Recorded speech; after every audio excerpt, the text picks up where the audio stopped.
ઉપસ્થિત સ્ટેજ ઉપર સૌ મહેમાનો અને અહીંયા ઉપસ્થિત સૌ વાલીગણ અને વાલા વિદ્યાર્થીઓ, જ્યારે આજે વરસાદનો માહોલ છે ત્યારે શરૂઆતમાં અમને એવું થયું કે આજે કદાચ કાર્યક્રમ પોસ્ટપોન રહેશે,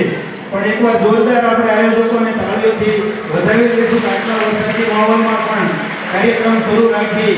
અને વિદ્યાર્થીઓનું મનોબળ મજબૂત કર્યું છે.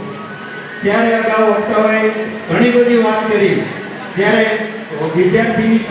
કારકિર્દીનું આવું માર્ગદર્શન અહીંયા સંસ્થામાંથી મળતું હોય અને દર વર્ષે સારામાં સારો કાર્યક્રમ યોજાતો હોય અને દરેક ફિલ્ડ ઉપર વિદ્યાર્થીને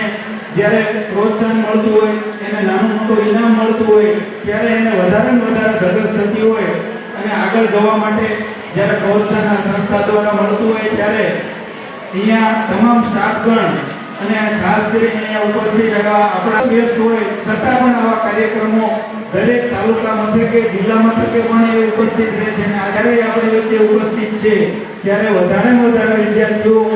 મહેનત પોતાના ફિલ્ડમાં કરી અને એક પોતાનો લક્ષ્ય નક્કી કરે કે મારે આ ફિલ્ડની અંદર આ વિષયની અંદર મારે નિષ્ણાત બનવું છે, તો એને કોઈ રોકી શકતું નથી.